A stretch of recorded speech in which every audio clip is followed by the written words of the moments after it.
Welcome to the Career Coffee Chat podcast. I'm your host, Aaron Urban, certified career strategist and executive coach, removing career roadblocks so you can achieve more impact, influence, and income. Welcome to Career Coffee Chat Live. I'm your host, Aaron Urban. I'm so excited to talk to you today about how you can unlock more passion, purpose, and potential. Now, it's a crazy time right now. We've got so much being thrown at us. If you are thinking like you're feeling a little stifled or a little boxed in, or you're not quite sure, maybe you're distracted, let's talk about how you can shift from frustrated to fulfilled, shift from confused to confident, and from disconnected to aligned. Today we have a wonderful guest. Let's talk about how you can shift your thinking to align with who you really want to be with Tony Martignetti. Now, Tony is a trusted advisor, coach, experience creator, author, podcast host, and speaker. And he brings 25 years of business management experience, formal training, and extreme curiosity to elevate leaders and equip them with the tools to navigate through change and unlock their true potential. So I would love for you to help me welcome Tony to the show. Tony, it's great to see you. It's great to be here, and thank you so much for a warm welcome. Yes, of course. I'm really excited about our conversation. And for those of you who are just tuning in now or watching the replay later, don't be shy. Please say hi, say where you're from, come on in and ask your questions, because this is us helping you thrive and elevate. And speaking of thriving and elevating, Tony, what got you into what you do? Now, you are the owner, founder, and grand guru of InspiredCoaching.com. Did I get that right? InspiredPurposeCoaching.com. Yes. I knew I was going to get that wrong. Inspired Purchase. Hey, I've got an idea. Let's do a banner and make this easy on Erin because she can't talk today. Yes. What got you into doing this? Because there's always a catalyst behind everyone's coaching story. And I'm really interested to hear what your catalyst is for what you do. Yeah, I appreciate the question. And honestly, there were a lot of different catalysts along the way, but there was one that really pushed me to make the move, to make the real change. And that was the moment when I was sitting in a boardroom at a biotech company and realizing that I could no longer keep on doing what I was doing. I had to make a change. I had to really connect with who I really was. I was fooling myself to think that the person I was being was really all there was. Right. I think there was, realizing that I had more in the tank than what I was showing up as.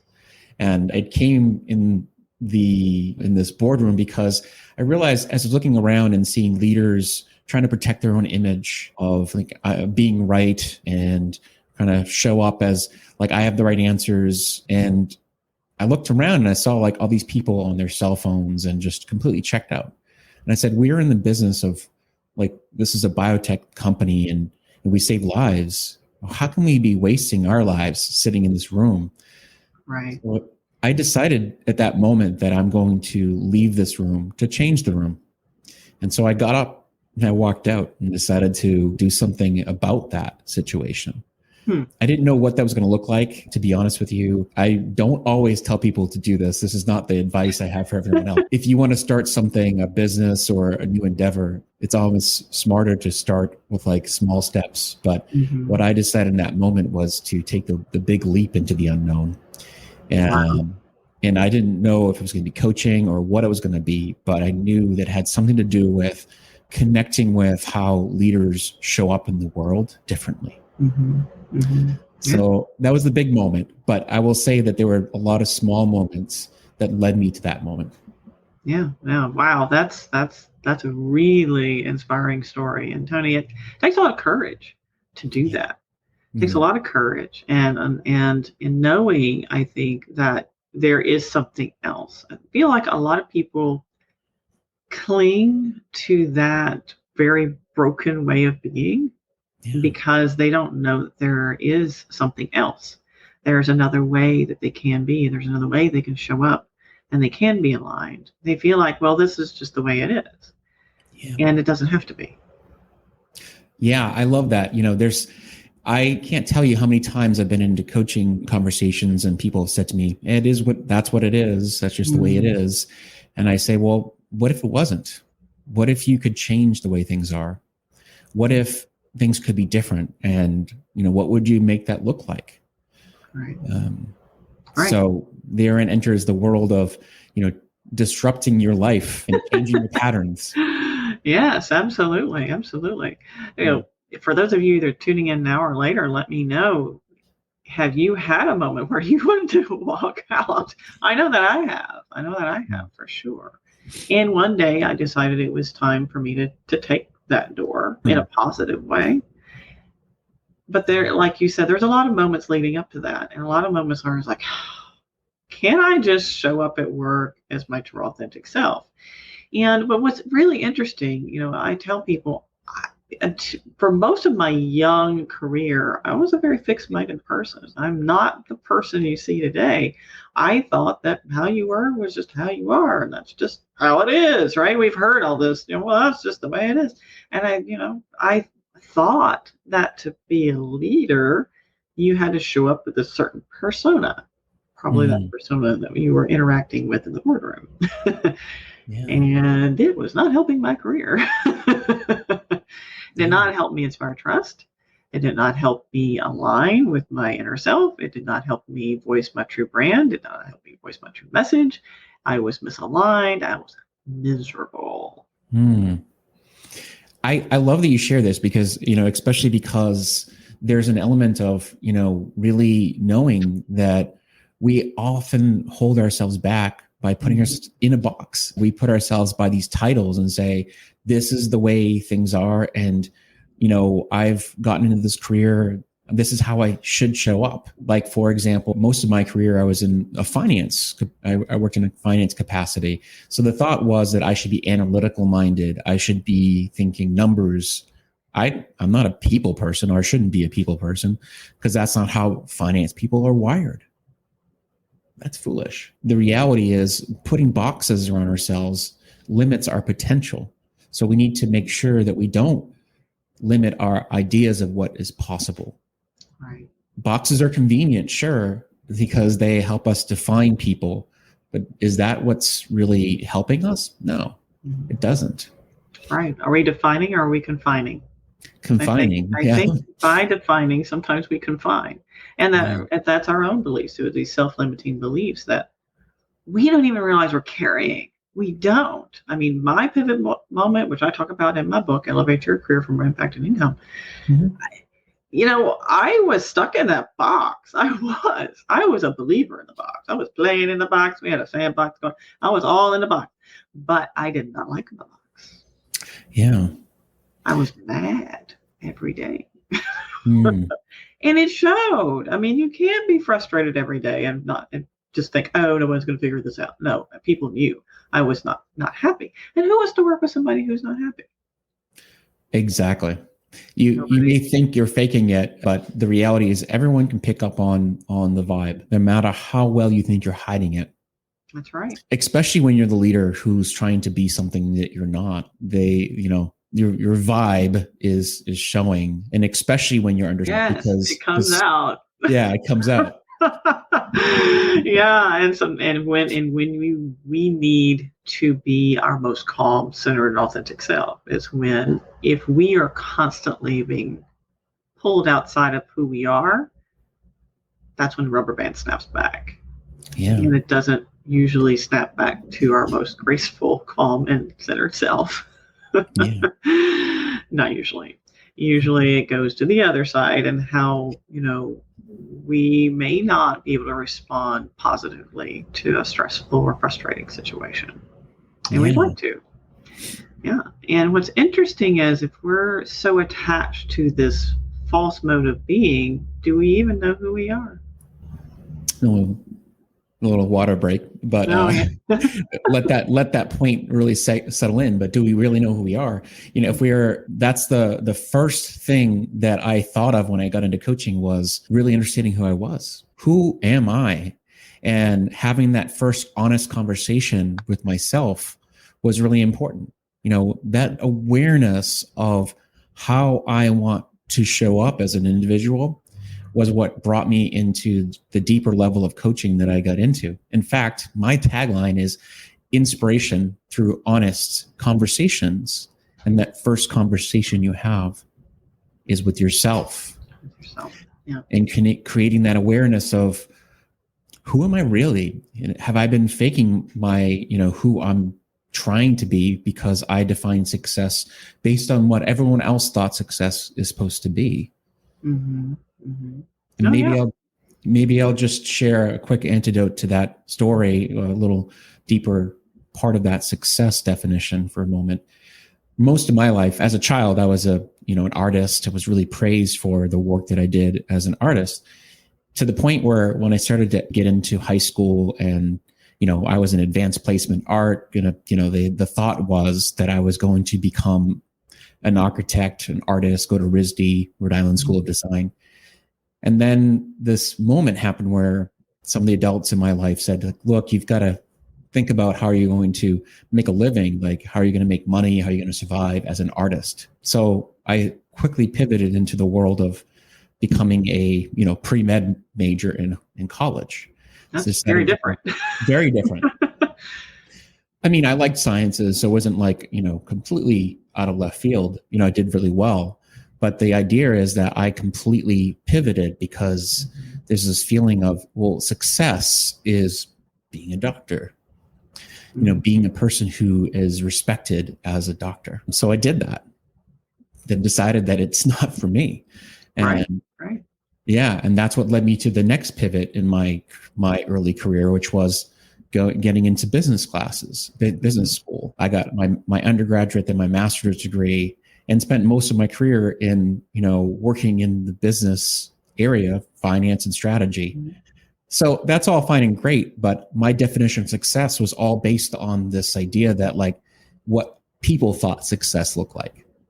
Right. Now, when I look at the world of success, I define it on my own terms and based on what I want to see as success.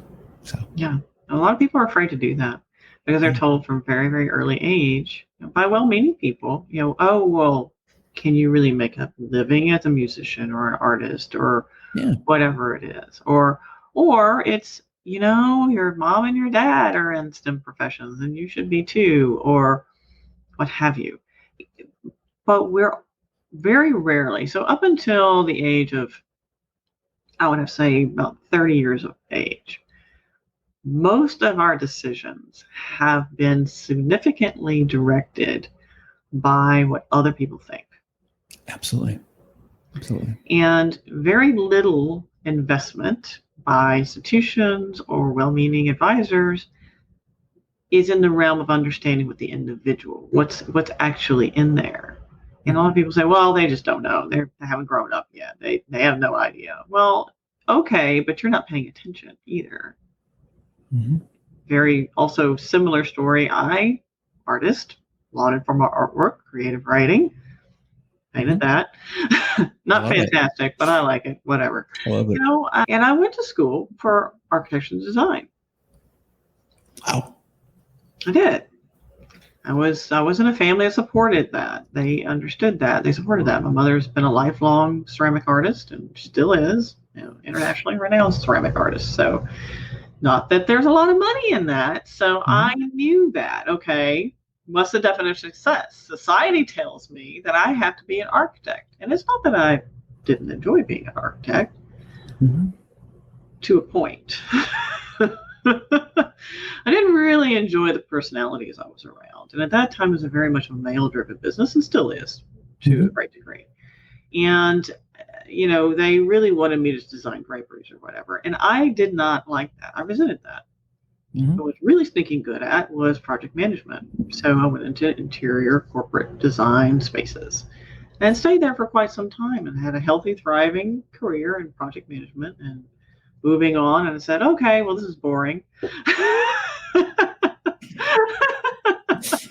I'm not really doing what I love to do, which is make things better. So that I decided continuous improvement was the way forward. So I did that.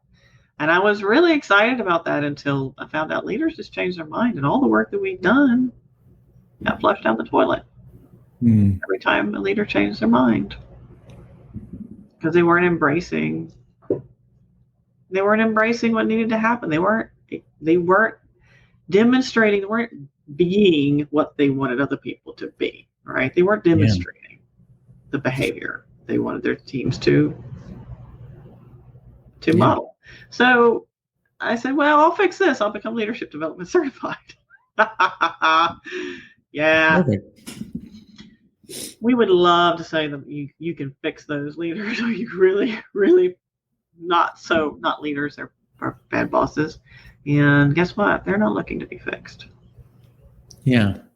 The desire has to be there for them, for that change to happen, which is, really an important inflection point, is to really know that, okay, no matter what happens, a system has to be ready to be changed. When I say system, I'm really thinking about it from not just the person, but the environment has to support the person's change. Which has been a real realization. That's right. And, it's interesting because we will very readily see what's broken in other systems outside of our own system. We can spot those issues and flaws very quickly. However, I would encourage people to consider, okay, well, if something's bothering you in the system that you're looking at, whether it be leadership, whether it be your company, personal life, what have you, what's going on in you that you can shift? Yeah. To help make that irritant be less of an irritant. Now, I'm not saying that, just put up with a terrible toxic workplace because you need to rise above. That's not what I'm saying. And be cautious of, taking that baggage somewhere else too. So it's never just outside. It's usually the hard work starts inside. So when it comes to aligning your narrative with where you want to be, Tony, what's that first step that you encourage people to take?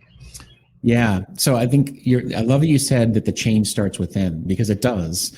It's before you can change or make an effective change in the environment, you have to start to really understand, what is it, the stories that I'm telling myself? So oftentimes when I think about that internal alignment, it starts with, really reflecting on, where am I now and how did I get here? And that starts with the past looking. So usually when I talk with somebody, I'm looking at the past with them, really reflecting on what was the journey that brought me here. And oftentimes with people who have come to this role where they feel maybe misaligned, it's understanding, well, why did I like this field? Why did I like this particular job? Why did I like this particular, place that I'm in?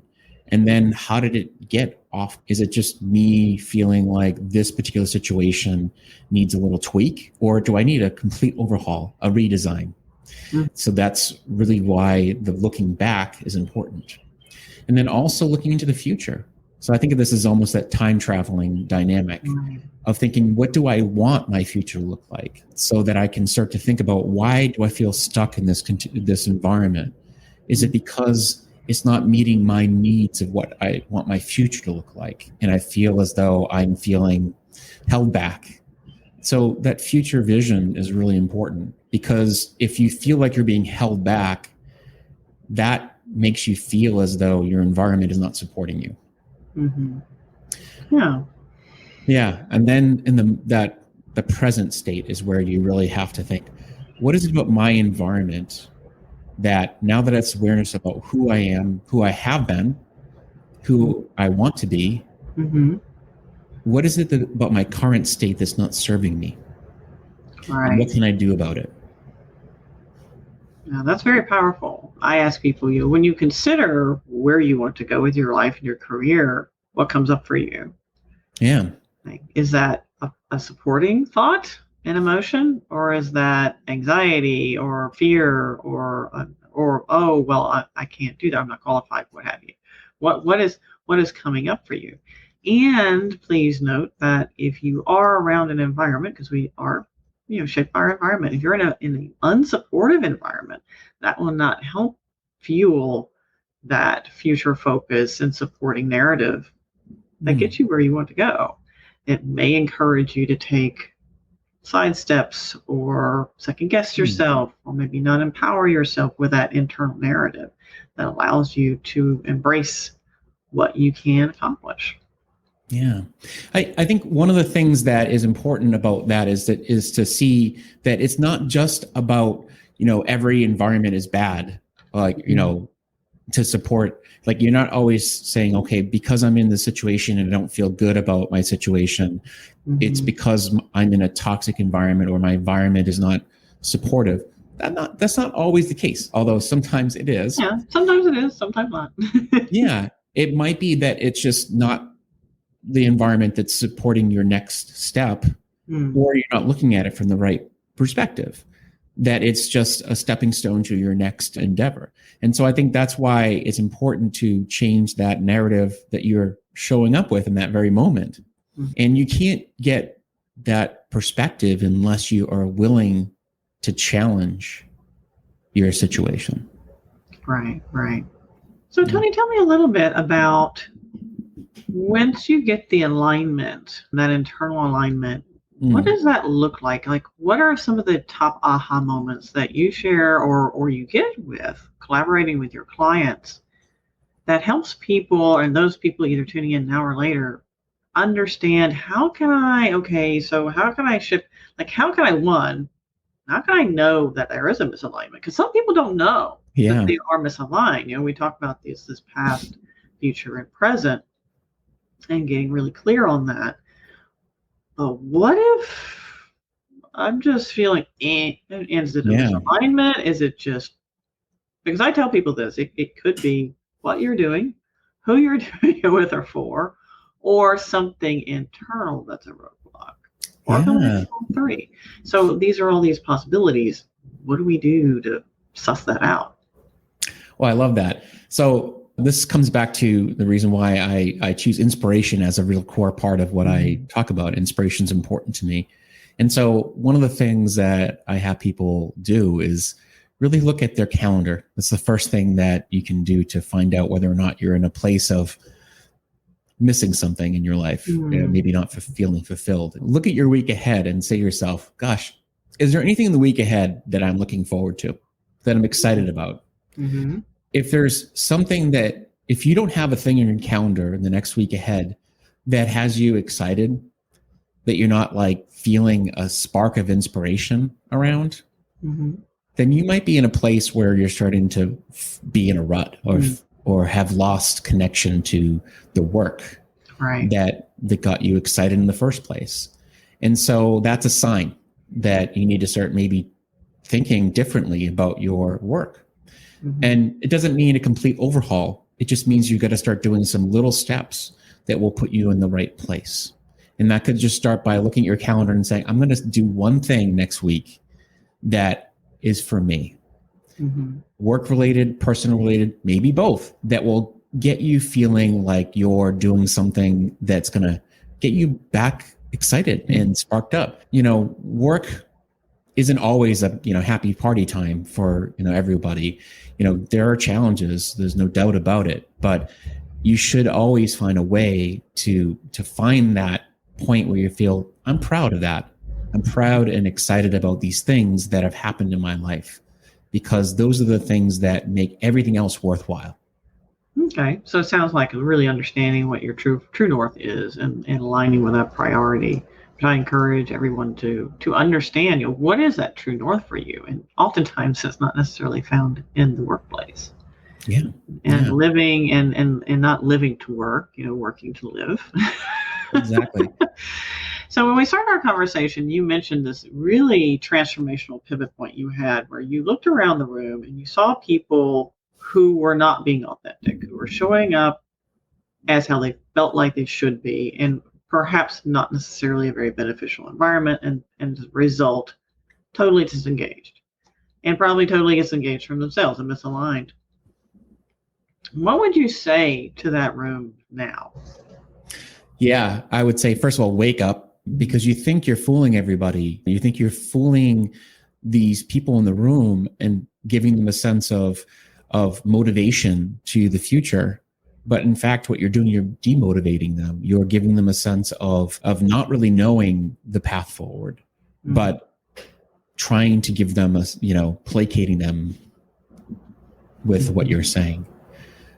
under all of these toxicity, the conversations that I heard, there was a feeling of treating people like just resources to get the job done, and not seeing that we can create businesses that see that the people that work for us are not just resources, and instead they are the business. And that, we don't want to just retain people, but we want people to feel like they're enriched when they come to work for us. Right. And the way to do that is not as hard as it may seem. It's really getting an understanding of, how can we make people better by coming to work for us? Connecting them to the purpose of what we're after, treating them like humans, and really getting a sense of like, how can we go through this together, not just, me leading you, but us together. A more collaborative leadership style. Absolutely. Everything that I'm reading right now, and my fellow coaching colleagues, we're really seeing this push to more of a collaborative leadership style. And to be honest with you, that's really the best style that there ever was anyway. However, we put up with other styles because of necessity, or maybe that's because it's the way it always has been.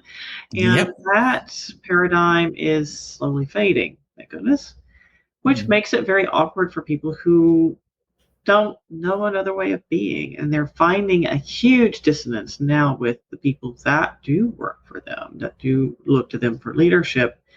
And they're not being able to provide that in a way and in a means by which resonates with the people who are coming up, the younger generations now. They're not going to put up with it. They're just not. And to be honest with you, even my generation, we just put up with it because that's what was in place. That was the environments that we walked into, and we were told to suck it up. Yeah. So we did. And we put up with it. And this work hard, play hard ethic, do as I say, not as I do. You have to act this certain way to be a leader or get ahead or be promoted, which is all bunk. And it doesn't work. And now we're starting to see backlash from that. We're starting to see the Great Resignation. People call the Great Reset. All these things are changing, and that's making it very uncomfortable for people who are attached to this way of being. But it is not the mode by which we'll survive in the quote unquote future of work. It just won't. So when we're looking forward, we have to adapt a new way of showing up, whether that's an individual contributor or whether you're a leader. And I would argue everyone is a leader. Yes. Okay? The hardest person to lead is yourself. Yeah. So, looking into the future of work, Tony, what do you say and see really needs to be shifted? Yeah, I'll start by, this is actually a comment that I want to add to what you shared earlier, and then I'll get into this, and I think they'll tie together. So first of all, I often say that what you tolerate is what you get.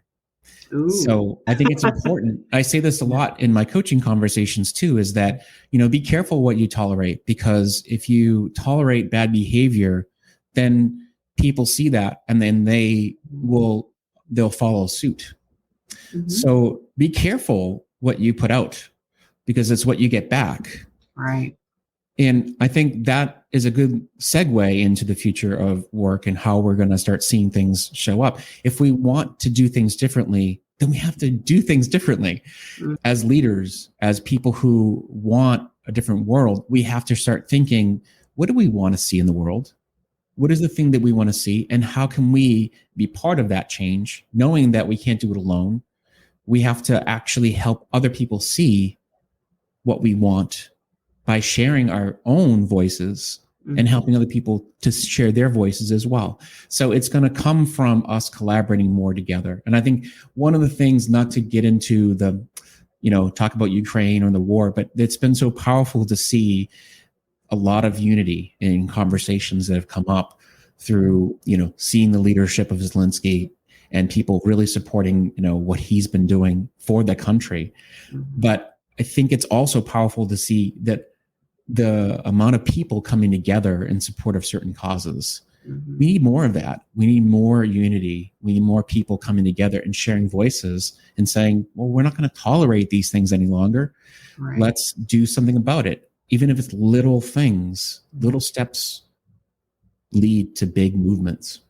Yes. And I think we're seeing a lot of that, particularly now. A lot of things came to head in 2020, and we're seeing some wonderful collaborations across different special interest groups, across different interest groups in general, whether it be communities or driven for women's rights or what have you. I mean, there's so much wonderful change that we're seeing right now.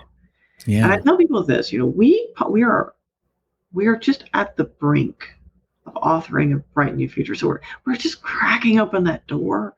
And we're standing on the threshold. And for some people, that's really scary because they're very attached to the way it's always been. And okay, we just get back to normal. Well, I have news for you. 2019 wasn't that great. Yeah. Yeah. So we can't go back. We can't take away everything that's happened. We can't wipe people's brains. We're not going to go backwards. We are going to go forwards, and it's up to each one of us to author the future that we want. Mm-hmm. And Well that's said. done through our behaviors and our actions and what we set as our intent. Yeah, I love how you said that, because there's something about that sentiment that we all have to come together and author the future together, in a sense. And the only way we can do that is through more honest conversations and more honest connections that we can have with each other. And I'll take it even one step further, which is it has to be courageous. We have to have the courage to speak up and say the things that sometimes we've been afraid to say in the past. So saying the things that kind of make our stomachs a little bit uneasy, but we know that it's the truth that we have to say because we've been holding it back. So, if there was something I could have as my closing thought, or not that I'm at the end yet, but that's the one thing that I wish for everyone, is to have that courageous conversation come out that you've been holding back. Right. Maybe it's time. That's powerful too, Tony. Thank you for sharing that, because that's another thing. It was some research done, and right now it escapes me whom exactly did the research, but they were talking about what we need to do to thrive in a time where it's compounding and constant change. And it's not that change hasn't always been the constant. It has. However, change has not been quite so frequent and compounding. So the amount of change that we are asked to assimilate is so much more than it has been in previous years. So with that being said, how can we thrive during this very strong change cycle? When a lot of things are shifting, the paradigms are shifting, how we need to show up is different, we need to lead is different, how we need to collaborate is different, the conversations we need to have are different. What do we need to do? Well, have candid conversations and create an environment where that's okay to have that candid conversation. Yeah. Those things have been missing and have been absent, not only from the workplace, but also from our personal lives. And I've always been a person who just says whatever the elephant is in the room. And it's never been a problem for me. I know people are really shocked to hear this, but I've never had a problem just saying, hey, this is an elephant in the room. Why is no one talking about this? Yeah. Talk about the elephant in the room. Have a candid conversation. Be human. It's okay. Well, I love that you share this, because there's an element of this, which is the thing that people often miss around these conversations. Is like, well, if I put something out there and they don't agree, then what happens there? Is like you have to kind of think of it as like, it's okay to put something out there and then be wrong. And I think for most of my life, and I think for most of us, we're afraid to be wrong. But now I've come into this place of my life where I've realized that being wrong is fantastic, because I don't mind, like, to borrow from Adam Grant, is Think Again, the book, which is just fantastic. If you haven't read it, go pick it. He challenges this idea that, like, we have to be always willing to think again, to be wrong, and to be able to embrace being wrong. And I love that idea, because if you don't risk being wrong, then you'll walk around just holding to these ideals that you think are right, and you could be wrong. Or worse yet, operating on assumptions, and that's never a good place to operate from. And I get it. People don't really want to have a candid conversation because fear of judgment, right? We have that fear of judgment. oh my God, what is it? They might think whatever. I guess maybe I just don't care. But I know that in order to really make forward progress, we need to be able to be comfortable to have these types of candid conversations, to be more open. And as leaders, wherever you are in the hierarchy, it doesn't matter if you're a leader, individual contributor, you're a leader leading, managing teams, wherever you are, sharing those with those around you and creating the environment where it's a safe space for people to have open dialogues. Yeah. And to talk through. Yeah. Because if you don't, you're just going to be a victim of doing the same old crap over and over again that doesn't work. Exactly. It doesn't work. And just doing it again is not going to make it work.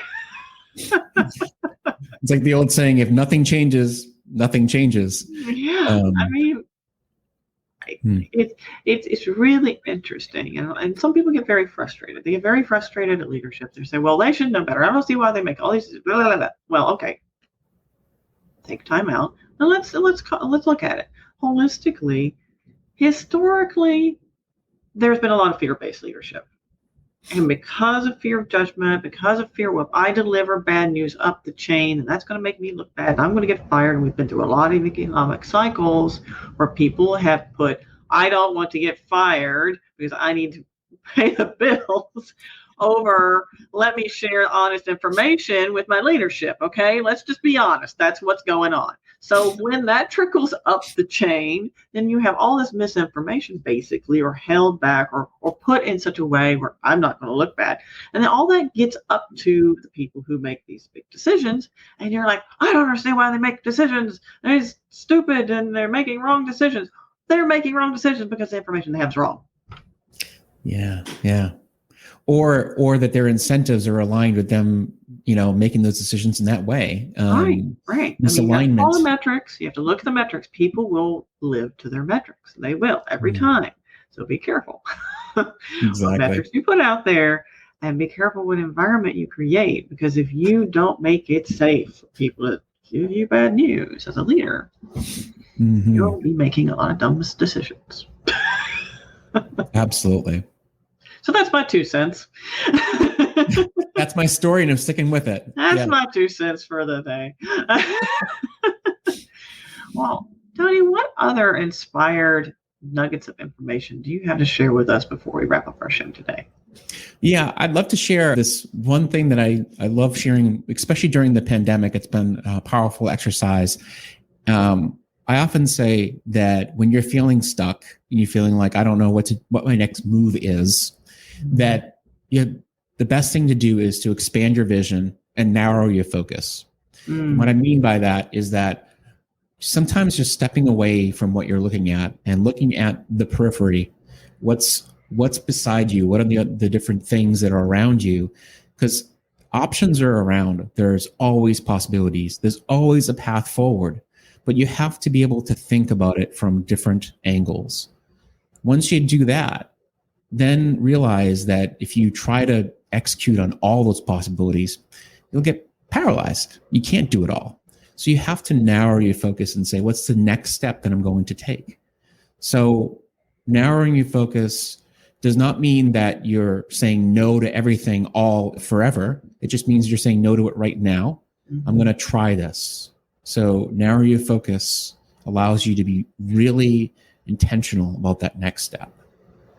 That's fantastic. I really like that. I like that. Yeah. I like that a lot. Thank you for sharing. And it's been a real pleasure having you on the show too, as well, Tony. Thank you so much. It's been a real pleasure here. And I really enjoyed just the great conversation and really thinking about, where we're headed. I think conversation like this is what moves us forward. Yeah. And thanks. We just had a comment coming in here, and I'm trying to see who did it, but I'm not seeing it on my screen over here. but I will probably in a moment. So someone said, thank you, Aaron and Tony. And thank you for all of you tuning in, whether you're listening while working. And I get it that you probably can't comment necessarily while working. But thank you if you're tuning in now. And if you're watching the replay, don't be shy. Feel free to reach out to us. We're here to help you. We're here to be a resource. You can check out Tony again. We'll run this banner across right here. You can check out him at inspiredpurposecoaching.com. Of course, reach out to him on LinkedIn. If you're tuning in from YouTube, hop on over to his website and check him out. He's got a lot of great information. Oh, by the way, he has a book too. So yes. Be sure to grab his book. Is it on Amazon as well, Tony? It is, yes. Great. Climbing the Right Mountain. In the show notes, if I haven't already. I think I put something in the show notes as well. But yeah, feel free to hop over there, check out his book. Linked in with him, check him out. He's a great person and has a lot of true nuggets of inspiration and joy for our purpose, our future, as we move forward into this very uncertain wherever we're going. So, it's interesting, and I just want to leave you with this. If you're feeling like the future is foggy and you're not quite sure what the next step is, you can't see that clear path. And hey, as someone who's a planner, that's pretty stressful, right? Yeah. I can't see that clear path. I want to know what's next. Maybe that's not quite so clear for you. Let me share with you something that helped me get through that period of just not being able to see it, not having a vision. Know where your goals are and take a step. Just take a step. Just take a step forward. And like Tony said, you said, expand your vision and narrow your focus. Right. So expand your vision and narrow your focus. And when it's almost like if you're driven through fog, really dense fog, can't see squat. It's scary. But what can you see? Yeah. All right. You can see what's right in front of you. So you can see that and you know where you're going. So trust in that and expand your vision, narrow your focus, and live an inspired life and inspired career. And for all of you tuning in now or later, it's my biggest, fondest wish for you, my friends, to keep elevating. Bye for now. Thank you for tuning in on the Career Coffee Chat podcast. It's been a pleasure. Feel free to reach out to me. My email is coacheurban@gmail.com or tweet at coacheurban, Instagram, coach.eurban, or reach out to my Facebook group, Elevate Your Career. So I'd love to learn more about you, hear your insights, and what questions you have. You can find out more about me at coacheurban.com. And don't forget, please do reach out on LinkedIn. You can find me at Aaron Urban. Until next time, cheers. Here's to caffeinating your career.